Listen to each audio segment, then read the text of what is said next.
that goes with. Standard of excellence on missile command points at 100 rounds, which unfortunately Twin Galaxies, for whatever reason, never put on their website. However, you will see it on page 215 of the 2014 edition of the Guinness Book of World Records. And the official certificate that they sent me is on the flyer, where they specifically say I played on the 4-inch trackball slow cursor.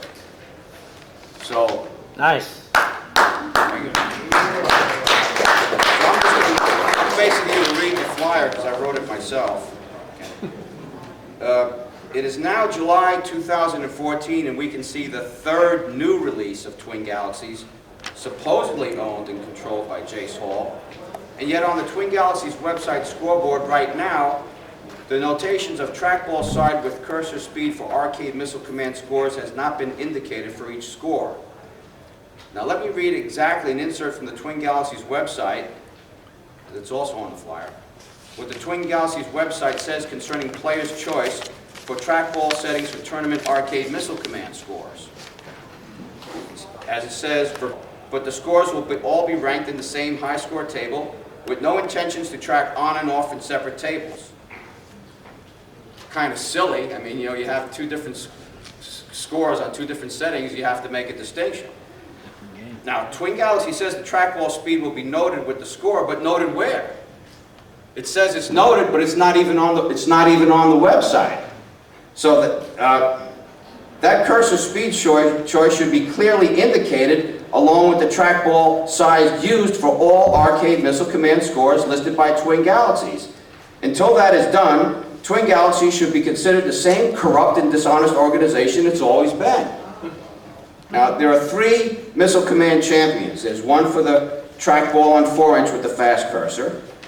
There's the second missile command champion for the trackball on the 4-inch slow cursor, and the equivalent, which is the trackball on the 2.5-inch with the fast cursor. That's what the fast cursor was there for. It was to be played with the 2.5-inch trackball, not the 4-inch trackball. The people playing on the 4-inch trackball with the fast cursor have an advantage over the people that play on the trackball with the 4-inch and the slow cursor.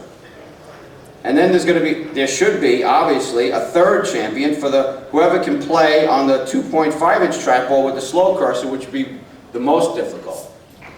So, every arcade missile command score on the Twin Galaxies website should plainly indicate what trackball size and cursor speed was used when known, so that a player can choose what score or record to beat.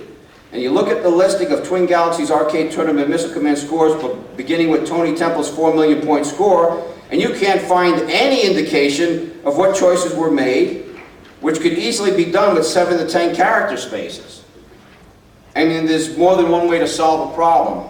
I mean, you could put them in separate settings, but to have those missile command scores played on different trackballs and different speeds and without any indication is insane. Pure and simple. And until they do that, you know, they should be considered the same corrupt and dishonest organization it has always been. Now, Tony played on the trackball, with the 4-inch trackball, the fast cursor. Okay? Now, until Twin Galaxies complies, they should be considered like what I said. Okay? Now, if you have for any more information, see shockandawesome.com for more information. So, my beef with Twin Galaxies is very plain and simple. 2 plus 2 is 4.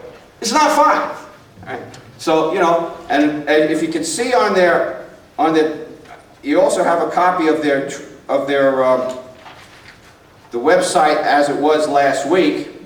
Notice, I don't know if anybody's seen the Twin Galaxies website for Missile Command, where they have that whole thing that I read you on.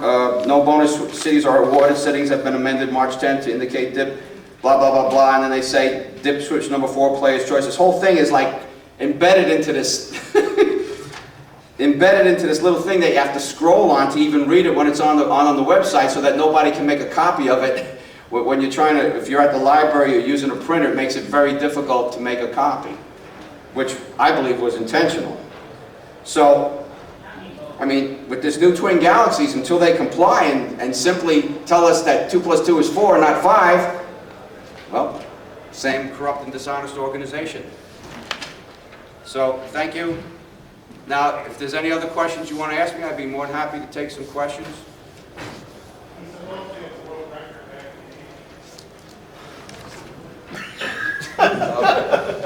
Hello?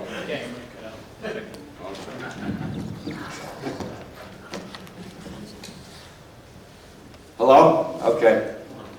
So, that's the story. So how many, I'm just curious, how many people actually agree with that? Did it fade out again? Yeah. What happens if I go back and go back and just... No, just keep it like that, just fiddle. Oh, just fiddle with it? I'm sorry. Yeah, go ahead. Come on. I'd just like to see a show of hands. How many people believe that it's right, that I'm right, that every missile command score should indicate the cursor setting and the trackball size? Yeah, why not? Yeah.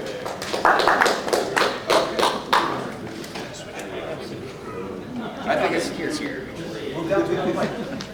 What? Try different mic. No, I'll bring the mic. Hello? Just scream and yell, Roy. I'd have too much fun if I started doing that. Let him finish. Makes a difference. Yeah, okay, it's working again. So that's the story. Now, if you look around on the internet, there's quite a few things about Missile Command and myself out there. This Dwayne Richard has been said that the King of Kong is all lies, it's all fake, and basically it's scripted and it's untrue. And well, that's crap. I mean, you know, they did an excellent job. The producers of the King of Kong, they knew they were dealing with insane people before they even got there. You know, they sent those guys to Steve Wiebe's house. You know, they read the comic book that I have. They saw that comic book and they said, dude, anybody even half as crazy as this son of a bitch has got to be a story there. So that's the reason. So you can, I mean, that's the truth of it. So it's a combination of factors. And you know, I've been on the phone with Steve Wiebe all through the filming of the King of Kong. I didn't even know they were making the documentary until it came out, until they actually approached me after, that was after Steve Wiebe was at FunSpot. I was never a part of the whole thing. You can thank Seth Gordon and Ed Cunningham. They're the geniuses that put it all together. I mean, obviously I was helping them, I didn't even know it. So, otherwise they would have never gotten the masterpiece that you enjoyed today. I got a question. Wasn't there some rumor that they were going to be like a master of Missile Command to go with King of Kong, of like controversy of Missile Command and different people playing it and all that? I haven't the foggiest idea of what's going on. They said in the documentary, they said Roy, Mr. Awesome Shildt. They introduced me as the Missile Command champion. But that was based on a score that I got here at California Extreme in 2005. If you see in the King of Kong documentary where I'm wearing that shirt, that one scene where the Mr. Awesome is on the back of the shirt, that was taken at California Extreme 2005. Now they're calling me the Missile Command champion based on a score that I'd gotten there. I got a 1,114 something with about 1,073,000 at 100 rounds on the 4-inch trackball with the slow cursor, filmed, witnesses, the whole thing. I have it out on YouTube. I'm sure many people, a few here might have seen it. And you know, I proved myself there. Steve Wiebe was there at California Extreme 2005. He got 917,000. The Twin Galaxies guys were there the whole time, wandering about. We didn't see nothing. We didn't see nothing. We didn't see nothing. But you know, little did they know that Ed Cunningham and Seth Gordon were you know, right on their tails the whole time. So. If one of these settings is easier than the rest, why doesn't everybody just play on that setting? The easiest setting? Yeah. Because that's not the factory recommended setting. I mean, you have to have the game challenging enough so it's proving something, you know?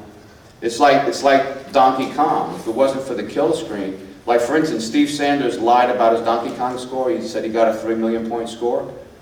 And in the documentary it says, like, Billy Mitchell shellacked him. He got 800,000 on his first man.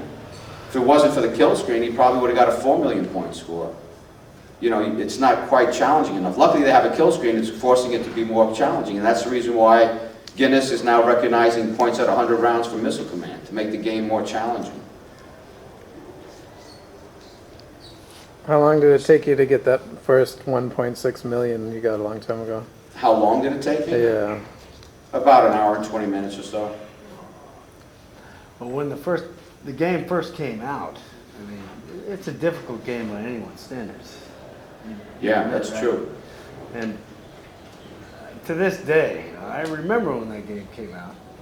1980. Yeah. Yeah. And how long did it take for you To get up that one, to I where started everybody playing in the arcade is like, oh, what? Hey, watch this Well, guy play.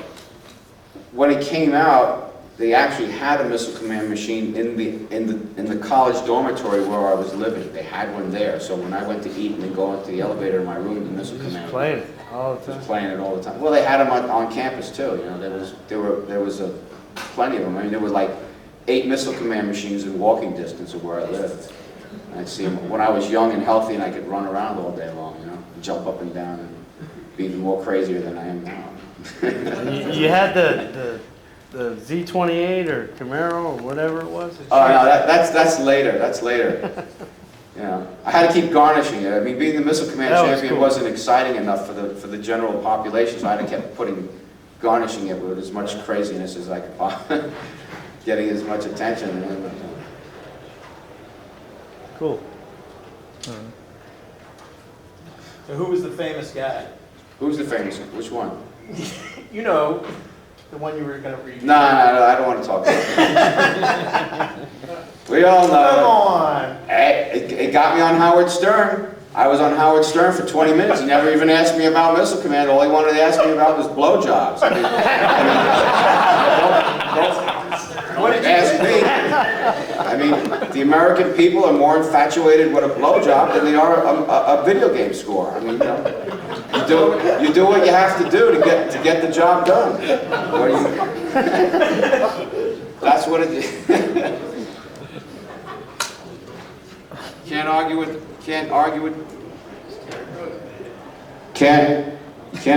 the result.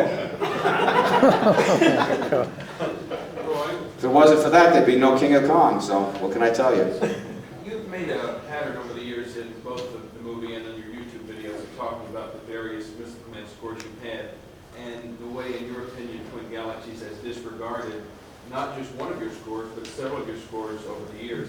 Why do you think they have specifically singled you out as a person to sort of cause controversy with, or to take Well, issue with? me and Bill Mitchell have never really been friends at all, so when back in 1985, if you could see in the 1986 edition of the Guinness Book of World Records, I was inducted into the Hall of Fame. There's a big picture of me there. Right? And Bill Mitchell was not inducted into the Hall of Fame, even though he had 5 world records. I had 1 world record, the Missile Command.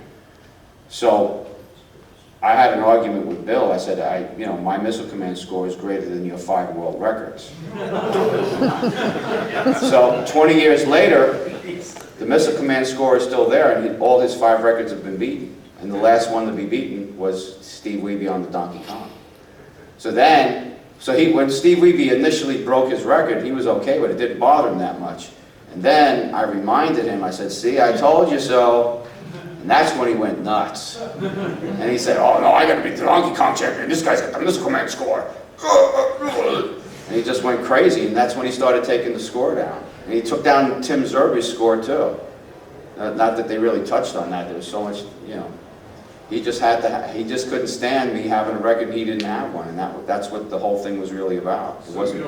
you don't credit any of it to Walter Day, it's all Billy Mitchell. Billy Mitchell is obviously was pulling the strings at Twin Galaxies, seems to me. Well, like for instance, that score that Steve Wiebe got that was in the film at the King of Kong, that documentary, that score that they have at the last final stages. They say, oh, he finally got it, and that score was under scrutiny for 6 months. They hadn't even approved it. And then when the King of Kong documentary came out and they saw it, because they didn't realize all the footage that those guys had, and when they saw it, that's when they approved the score. It just goes on and on. I mean, I could be standing there for the next 3 days and just go on and on and on about all the games and the crap and that they were pulling to keep this guy down. I mean, Seth